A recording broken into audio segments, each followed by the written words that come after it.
Hello friends, एक और नई कहानी के साथ। सीमा को लगा कि घर में सब लोग चिंता कर रहे होंगे, लेकिन जब वह घर पहुंची तो किसी ने भी उससे कुछ नहीं पूछा। मानो किसी को पता ही नहीं कि आज उसे आने में देर हो गई है। पिताजी और बड़े भैया ड्राइंग रूम में बैठे किसी मुद्दे पर बातचीत कर रहे थे। छोटी बहन रुचि पति रितेश के साथ आई थी। वह भी बड़ी भाभी के कमरे में माँ के साथ बड़ी और छोटी दोनों भाभीियों के साथ बैठी गप मार रही थी। सीमा ने अपने कमरे में जाकर कपड़े बदले, हाथ मुंह धोया और खुद ही रसोई में जाकर चाय बनाने लगी। रसोई से आती बर्तनों की खटपट सुनकर छोटी भाभी आई और औपचारिक स्वर में पूछा, अरे सीमा दीदी आप आ गई, लाओ मैं चाय बना दूं। नहीं मैं बना लूंगी, सीमा ने ठंडे स्वर में उत्तर दिया तो छोटी भाभी वापस चली गई। सीमा एक गहरी सांस लेकर रह गई। कुछ समय पहले तक यही भाभी उसके दफ्तर से आते ही चाय नाश्ता लेकर खड़ी रहती थी, उसके पास बैठकर उससे दिन भर का हालचाल पूछती। और अब सीमा के अंदर हुक सी उठी। वह चाय का कप लेकर अपने कमरे में आ गई। अब चाय के हर घूंट के साथ सीमा को लग रहा था कि वह अपने ही घर में कितनी अकेली और कितनी उपेक्षित सी हो गई है। चाय पीते पीते सीमा का मन अतीत की गलियों में भटकने लगा। सीमा के पिताजी सरकारी स्कूल में अध्यापक थे। स्कूल के बाद ट्यूशन आदि करके उन्होंने अपने चारों बच्चों को जैसे तैसे पढ़ाया और बड़ा किया। चारों बच्चों में सीमा दूसरे नंबर पर थी। उससे बड़ा सुरेश और छोटा राकेश व रुचि थे।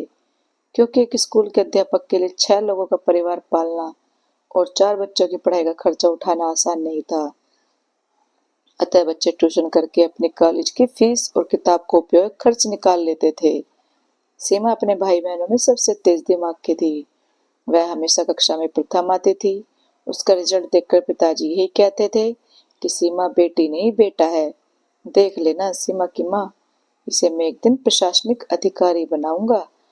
अपने पिता की इच्छा को जानकर वह दोगुनी लगन से आगे की पढ़ाई जारी करती।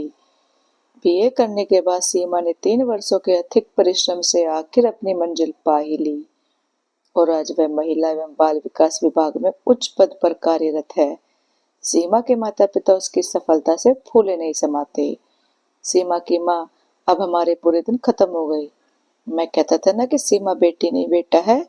उसकी पीठ थपथपाते हुए जब पिताजी ने उसकी माँ से कहा तो वह गर्व से फूल गई। वह अपना पूरा वेतन माँ पिताजी को सौंप देती, अपने ऊपर बहुत कम खर्च करती। माँ पिताजी ने बहुत तकलीफें सहकर ही गृहस्थी चलाई थी, अतः वह चाहती थी कि वे दोनों आराम से घूमे फिरे। अक्सर वह दफ्तर से मिली गाड़ी में अपने परिवार के साथ बाहर घूमने जाती, उन्हें बाजार ले जाती। समय अपनी गति से आगे बढ़ता रहा। सुरेश और राकेश पढ़ लिख कर नौकरी पर लग गए। उनकी नौकरी के लिए भी सीमा को अपने पद पहचान और पैसे का भरपूर इस्तेमाल करना पड़ा। सीमा की सारी सहेलियों की शादी हो गई। जब भी उनमें से कोई सीमा से मिलती तो उसका पहला सवाल यही रहता, सीमा तुम शादी कब कर रही हो? नौकरी तो करती रहोगी, लेकिन अब तुम्हें अपना घर जल्दी बसा लेना चाहिए। सुरेश का विवाह हुआ, फिर कुछ समय बाद राकेश का विवाह हुआ। तब भी माँ पिताजी ने उसके विवाह की सुध नहीं ली। समाज में और रिश्तेदारों में कानाफूसी होने लगी। रिश्तेदार जो भी रिश्ता सीमा के लिए लेकर आते, माँ पिताजी और सुरेश उन सब में कोई ना कोई कमी निकाल कर उसे ठुकरा देते। इसी तरह समय बीतता रहा और घर में रुचि के विवाह की बात चलने लगी। लेकिन बड़ी बहन कुंवारी रहने के कारण छोटी के विवाह में अड़चन आने लगी। तभी सीमा के लिए अविनाश का रिश्ता आया। अविनाश भी उसी की तरह प्रशासनिक अधिकारी था। उसमें ऐसी कोई बात नहीं थी कि सीमा के घर वाले कोई कमी निकालकर उसे ठुकरा पाते। रिश्तेदारों के दबाव के आगे झुककर आखिर बेमन से उन्हें सीमा की शादी अविनाश से करनी पड़ी। दोनों की छोटी गृहस्थी मजे से चल रही थी। शादी के बाद भी सीमा अपनी आधी से ज्यादा तनख्वाह अपने माता पिता को दे देती। एक ही शहर में रहने की वजह से अक्सर वह मायके चली आती। घर में खाना बनाने के लिए रसोइया था ही, इसलिए वह अविनाश के लिए ज्यादा चिंता भी नहीं करती थी। पर अविनाश को उसका यूं मायके वालों को सारा पैसा दे देना या हर समय वहां चले जाना अच्छा नहीं लगता था। वह अक्सर सीमा को समझाता भी, लेकिन वह उसकी बातों पर ध्यान नहीं देती। आखिरकार अविनाश ने भी उसे कुछ कहना छोड़ दिया। अतीत की यादों से सीमा बाहर निकली तो देखा कमरे में अंधेरा हो गया था, पर सीमा ने लाइट नहीं जलाई। अब उसे एहसास हो रहा था कि उसके माता पिता ने अपने स्वार्थ के लिए उसकी बसी बसाई गृहस्थी को उजाड़ने में कोई कसर नहीं छोड़ी। सीमा के माता पिता को हर समय यही लगता कि आखिर कब तक सीमा उनकी जरूरतें पूरे करती रहेगी। कभी तो अविनाश उसे रोक ही देगा। सीमा की माँ और भाभी हमेशा अविनाश के खिलाफ उसके कान भरती रहती। उसे कभी घर के छोटे मोटे काम करते देख कहती, देखो मायके में तो तुम रानी थी और यहाँ कर नौकरानी हो गई हो, यह क्या गत हो गई है तुम्हारी। माता पिता के दिखावटी प्यार में अंधी सीमा को तब उनका स्वार्थ समझ में नहीं आया और वह विनाश को छोड़कर मायके आ गई। कितना रोया था विनाश, कितनी मिन्नतें की थी उसकी, कितनी बार उसे आश्वासन दिया था वह चाहे उम्र भर अपनी सारी तनख्वाह मायके में दे दे, वह कुछ नहीं बोलेगा, उसे तो बस सीमा चाहिए। लेकिन सीमा ने उसकी एक नहीं सुनी और उसे ठुकराई। भाभी के कमरे से अभी भी ठहाकों की आवाज आ रही थी। सीमा को याद आया कि जब 4 साल पहले वह अविनाश का घर छोड़कर हमेशा के लिए मायके आ गई थी, तब सब काम उसकी से पूछ कर ही किए जाते थे। यहाँ तक कि खाना भी उससे पूछ कर ही बनाया जाता। और अब अंधेरे में सीमा ने गहरी सांस ली। धीरे धीरे सब कुछ बदल गया। रुचि की शादी हो गई। उसकी शादी में भी उसने अपनी लगभग सारी जमा पूंजी पिता को सौंप दी। आज वही रुचि माँ और भाभीियों में ही मगन रहती है। अपने ससुराल के किस्से सुनाती रहती है। दोनों भाभियां, भैया, माँ और पिताजी बेटी व दामाद के स्वागत में उनके आगे पीछे घूमते रहते हैं और सीमा अपने कमरे में उपेक्षित सी पड़ी रहती है। रुचि के नन्हे बच्चे को देखते ही उसके दिल में एक टीस उठती। आज उसका भी नन्हा सा बच्चा होता, पति होता, अपना घर होता। सीमा दीवार से सिर टिकाकर बैठ गई।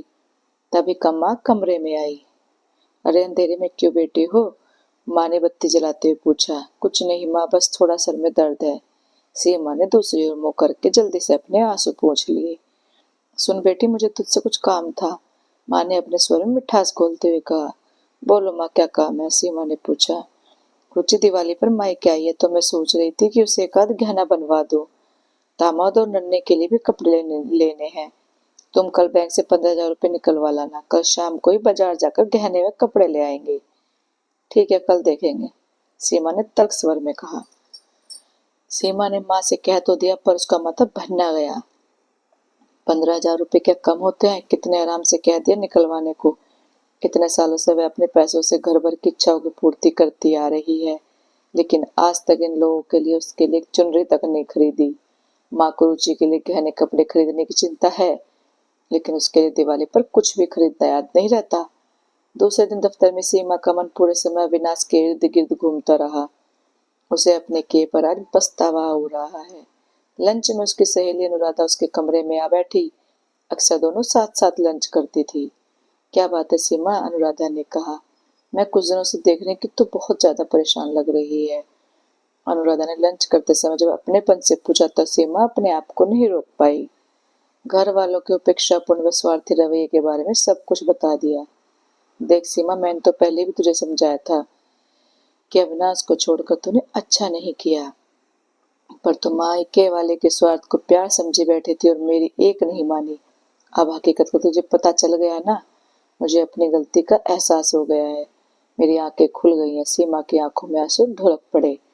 अब जाकर आंखें खुली हैं तेरी, लेकिन अब विनाश ने तुझे मनाने और घर वापस ले जाने की इतनी बार कोशिश की, तब तो बेचारा मना मना कर थक गया। अनुराधा का स्वर कड़वा सा हो गया। मैं अपनी गलती मानती हूँ, अब सजा बहुत भुगत चुकी हूँ। मेरे पास अपना कहने को कोई नहीं रहा। मैं बिल्कुल अकेली रह गई हूँ अन्नू। इतना कह सीमा फपक पड़ी। सीमा को रोता देख अनुराधा का मन पिघल गया। वो चुप कराते हुए बोली, देख सीमा, अभी भी कुछ नहीं बिगड़ा है। हाँ, देर तो हो गई है, लेकिन इसके पहले की और देर हो जाए तो अविनाश के पास चली जा। तेरा पति होगा, अपना घर होगा, अपना बच्चा, अपना परिवार होगा। अनुराधा ने उसके सिर पर हाथ फेरते हुए समझाया। लेकिन क्या अविनाश मुझे माफ करके फिर से अपना लेगा? सीमा ने सुबकते हुए पूछा। वह करे या न करे, पर तुझे अपनी ओर से पहल तो करनी ही चाहिए। और जहां तक मैं अविनाश को जानती हूँ, वह तुझे दिल से अपना लेगा, क्योंकि यह तो तुम भी जानती हो कि उसने अब तक शादी नहीं की है, अनुराधा ने कहा। सीमा ने आंसू पोंछ लिए। आखिर बार जब अविनाश उसे समझाने आया था, तब जाते जाते उसने सीमा से यही कहा था कि मेरे घर के दरवाजे तुम्हारे लिए हमेशा खुले रहेंगे और मैं जिंदगी भर तुम्हारा इंतजार करूंगा। अनुराधा ने सीमा के हाथ पर अपना हाथ रखते हुए कहा, जा, खुशी खुशी जा, बिना संकोच के अपने घर वापस चली जा। बाकी तेरी बहन की शादी हो चुकी है, भाई कमाने लगे हैं, पिताजी को पेंशन मिलती है, उन लोगों को अपना घर चलाने दे। तू जा अपना घर संभाल, एक नई जिंदगी तेरी राह देख रही है। क्या करे क्या ना करे, इस यूएफओ में दिवाली बीत गई। त्योहारों पर घर वालों के व्यवहार ने सीमा के निर्णय को और अधिक दृढ़ कर दिया। छुट्टियां बीत जाने के बाद जब सीमा ऑफिस गई तो मन ही मन उसने अपने फैसले को पक्का किया।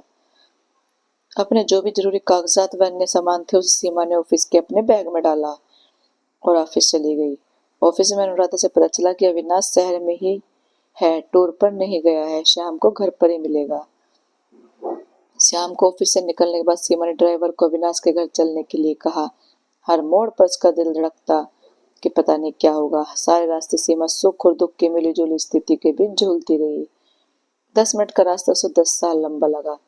गाड़ी अविनाश के घर के सामने जा रुकी। धड़कते दिल से सीमा ने गेट खोला और कांपते हाथों से दरवाजों की घंटी बजाई। थोड़ी देर बाद अविनाश ने दरवाजा खोला। सीमा, तुम आज अचानक? आओ, अंदर आओ। अविनाश सीमा को देखते खुशी से कांपते स्वर में बोला। उसके चेहरे की चमक बता रही थी कि सीमा को देखकर वह कितना खुश है। मुझे माफ कर दो अविनाश, घर वालों के झूठे मोह में पड़कर मैंने तुम्हें बहुत तकलीफ पहुंचाई है, बहुत दुख दिए। पत्नी होने का कोई फर्ज नहीं निभाया मैंने, लेकिन आज मेरी आंखें खुल गई हैं। क्या तुम मुझे फिर से? सीमा ने अपना बैग नीचे रखते हुए पूछा तो आगे के शब्द आंसुओं की वजह से गले में फंस गए। नहीं नहीं सीमा, गलती सभी से हो जाती है। जो बीत गया उसे बुरा सपना समझकर भूल जाओ। यह घर और मैं भी आज भी तुम्हारे ही हैं। देखो, तुम्हारा घर आज भी वैसा का वैसा ही है। अविनाश ने सीमा को अपने सीने से लगा लिया। सीमा का जब सारा गुब्बारा आंसू में बह गया तो वह अविनाश से लगते होते हुए बोली, मैं अपने मायके वालों के प्रति अपना आखिरी कर्तव्य पूरा कराती हूँ। वह क्या सीमा? अविनाश ने आश्चर्य और आशंका से पूछा। उन्हें फोन तो कर दूं कि मैं अपने घर आ गई हूँ, वे मेरी चिंता ना करें। सीमा ने हंसते हुए कहा तो अविनाश भी हंसने लगा। हेलो, कौन माँ? सीमा ने माइक के फोन लगाया तो उधर से माँ ने फोन उठाया। हाँ सीमा, तुम कहाँ हो? अभी तक घर क्यों नहीं पहुंची? माँ, मैं घर पहुंच गई हूँ, अपने घर अविनाश के पास। यह क्या पागलपन है सीमा? यह सुनते सीमा की माँ बौखला गई। इस तरह से अचानक ही तुम? माँ और कुछ नहीं कहती इससे पहले सीमा ने फोन काट दिया। अपने नए जीवन की शुरुआत में वे किसी से उल्टा सीधा सुनना कर अपना मूड खराब नहीं करना चाहती थी। उसे प्यास लगी थी पानी पीने के लिए सीमा रसोई में गई तो देखा एक गिलास में अविनाश दीपक सजा रहा है। यह क्या कर रहे हो अविनाश? सीमा ने कौतूहल से पूछा। दिए सजा रहा हूँ, अविनाश ने उत्तर दिया। लेकिन दिवाली तो बीत चुकी। हाँ, लेकिन मेरे घर की लक्ष्मी तो आज आई है। तो मेरी दिवाली तो आज ही है, इसलिए उसके स्वागत में ये दिए जला रहा हूँ। अविनाश ने सीमा की तरफ प्यार से देखते हुए कहा तो सीमा का मन भर आया। अब वह पति पत्नी के इस अटूट स्नेह संबंध को हमेशा हृदय से लगा कर रखेगी। यह सोचकर वह भी दिए सजाने में अविनाश की मदद करने लगी। देर से ही सही, लेकिन आज के उनके जीवन में प्यार और खुशहाली के दिए झिलमिला रहे थे। तो दोस्तों, कैसी लगी आपको ये कहानी? अच्छी लगी हो तो लाइक, कमेंट और शेयर करना और चैनल को सब्सक्राइब करना। Thank you.